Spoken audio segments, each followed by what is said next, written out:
Hi, Trixie here, and I am so happy to join you today with just a short video on a chapter of one of the books that I'm doing a workshop on that I just think we kind of have to separate this particular chapter outside of the workshop that I'm doing because it's a tough topic. He even mentions in his book, this is Grant Cardone, and he mentions in his book that he has been trying to fit this topic in some of his other books, and it wasn't, he wasn't able to fit it in. So this is the book that we're going to be talking about. It's the 10 times rule. And I will tell you what, this has been a really great book for goal setting. It actually says the only difference between success and failure. Well, I'm not sure if it's the only difference, but I'll tell you what, it was a great read. So I am absorbing myself at all times with these types of books, and I just wanted to talk to you about this topic. So he puts it on in the beginning. I'm going to change some of his words because he was a little more harsh than what I would be, but it's basically stop being a baby. If you've ever heard somebody say, oh, stop being a baby, or grow up, or wake up, or listen to yourself. These are types of things that you may want to take a look. When I share the statistic with you, you're going to be probably a little bit surprised with to see if you fall in this category or not. So I'm going to go ahead and just dig right in because I don't want this to be a long video, but I'm just going to read just a little excerpt here of what he actually says in his book. This book is all about taking big actions for goal setting. It is impossible to take big actions if you don't take responsibility. And he's talking about personal responsibility. It is equally impossible to do something positive when you are spending time making excuses.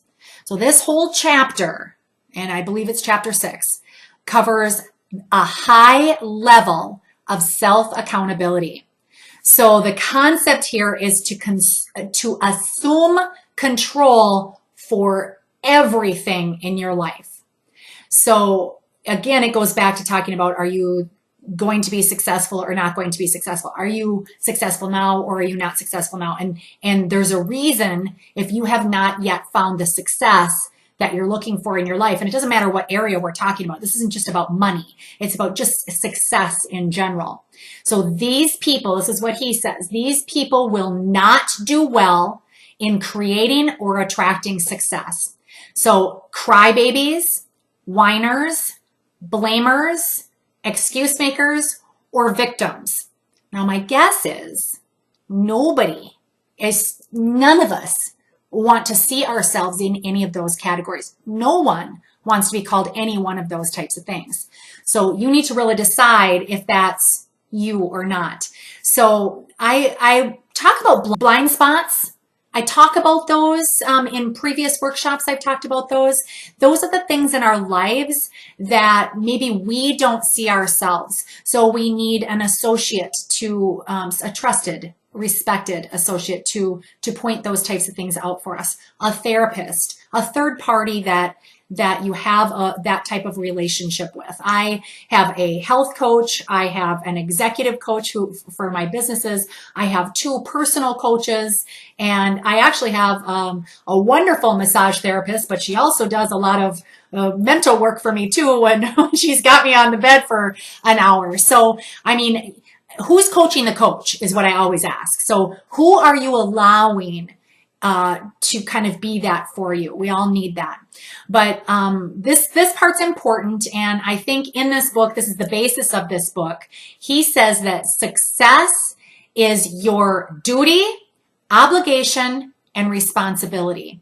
And what I did was I literally put this up on my wall. I have a sign, or I don't write on my wall, but I have a big board that I can write up on there. And this is one of the things that I put up on there so that it can get my full focus and that I can remind myself on a regular basis. I just look up there and say, okay, success is my duty, my obligation, my full responsibility.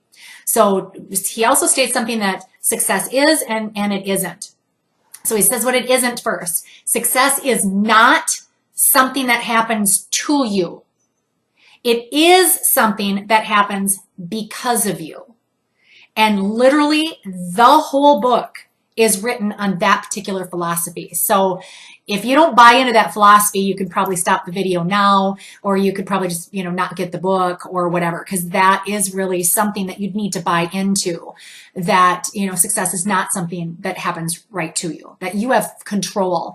Again, it is your duty, obligation, and responsibility.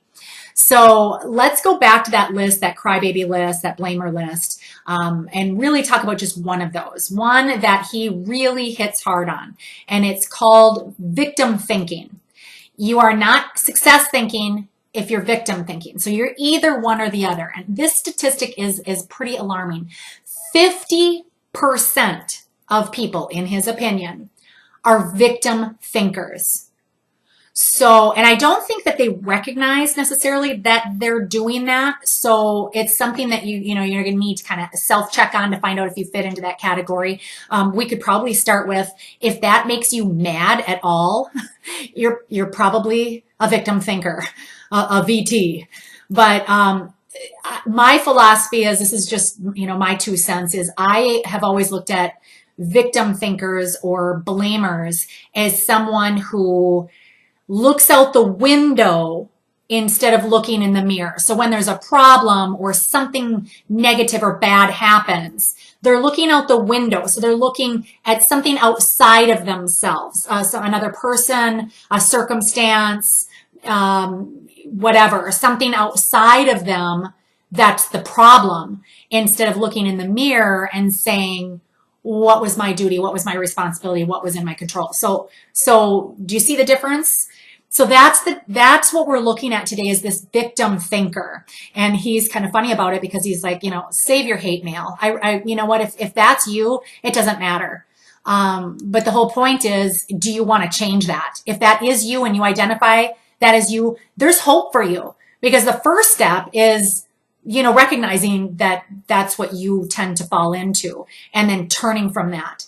So you need to realize that whatever is good or whatever is bad in your world, that it's all caused by you. Even if there's nothing going on, it's caused by you.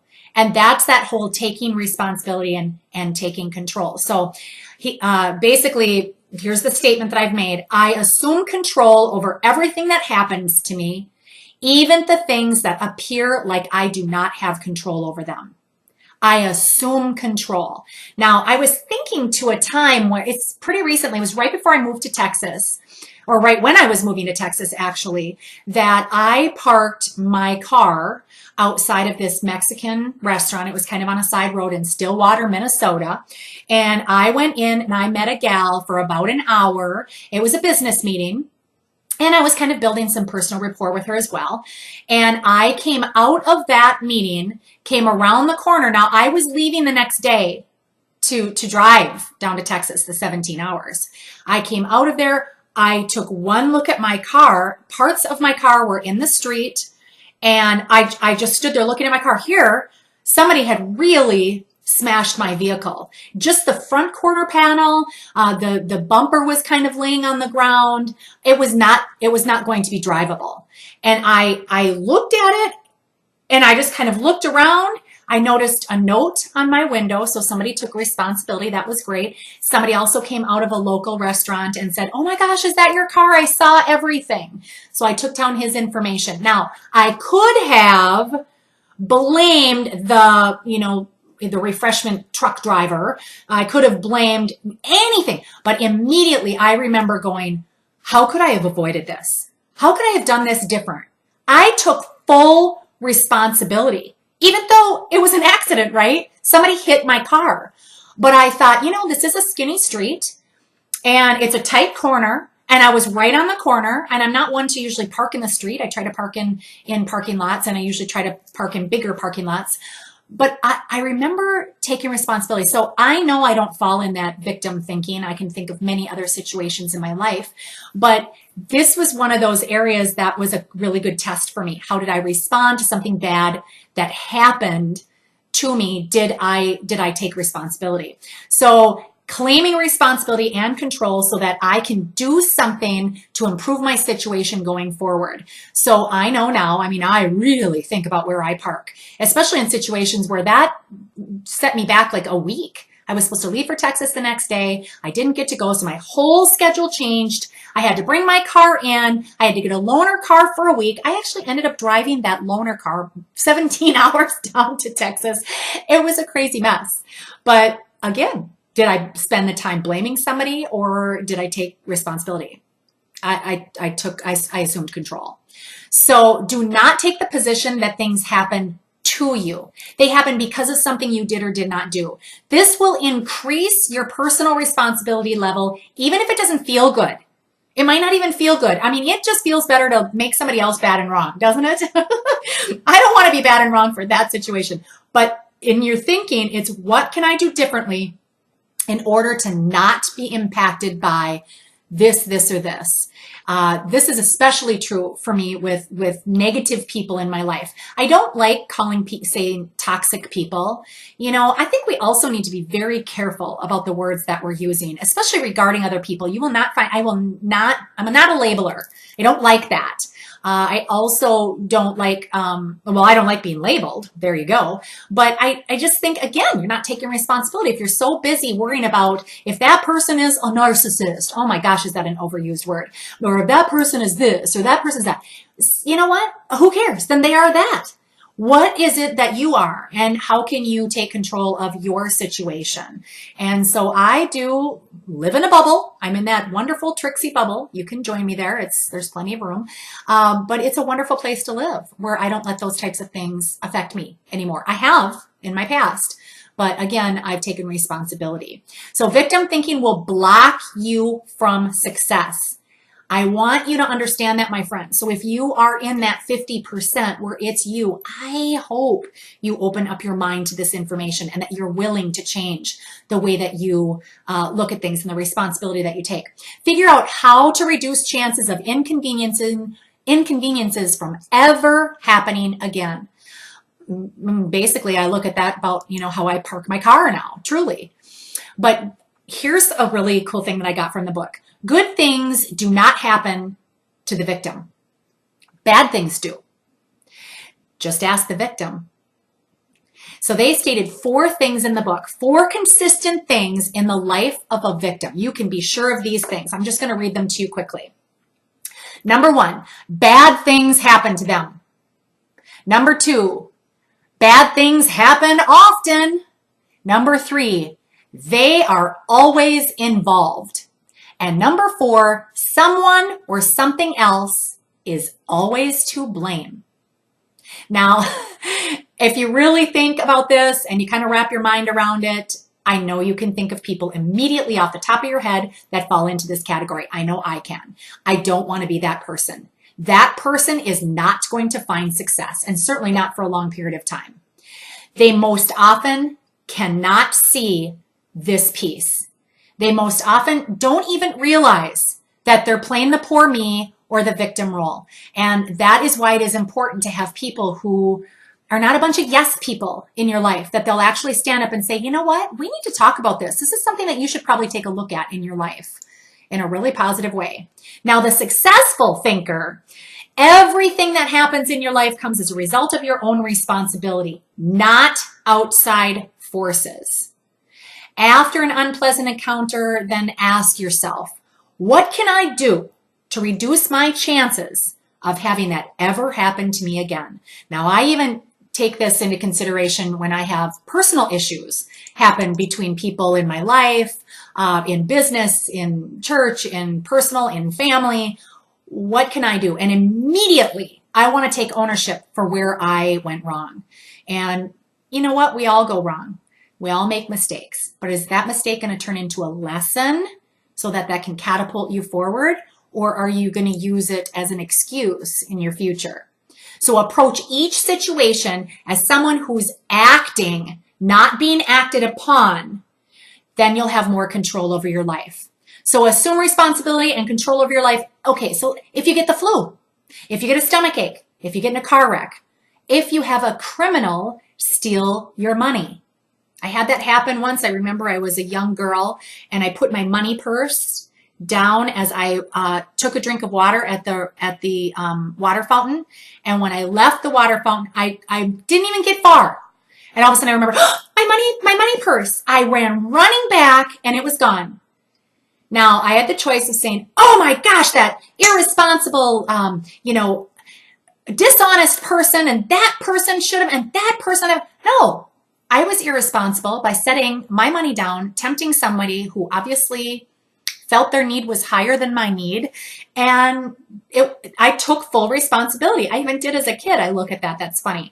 What about your things like your computer crashing or the electricity going out in your home for 3 days? Now all your meat is gone in your freezer, all your food is bad, or whose fault is that?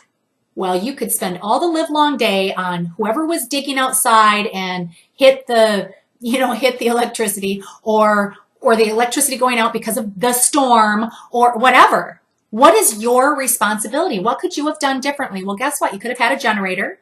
You could have had less food in your freezer, maybe buying smaller increments. I don't know. A generator probably would have answered that situation pretty quickly.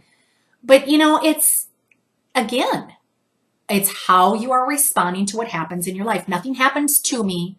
It happens because of me. So that's a powerful little chapter. Hopefully that will help you. Hopefully you will take some introspective. My goal here is not to be the bad guy, the bringer of bad news, but it is to help you. I want to be that coach for you and bring to light situations that maybe will add value to your life. I want you to be successful. I hope you are. So that's all I have for you today, and I hope to see you again real soon.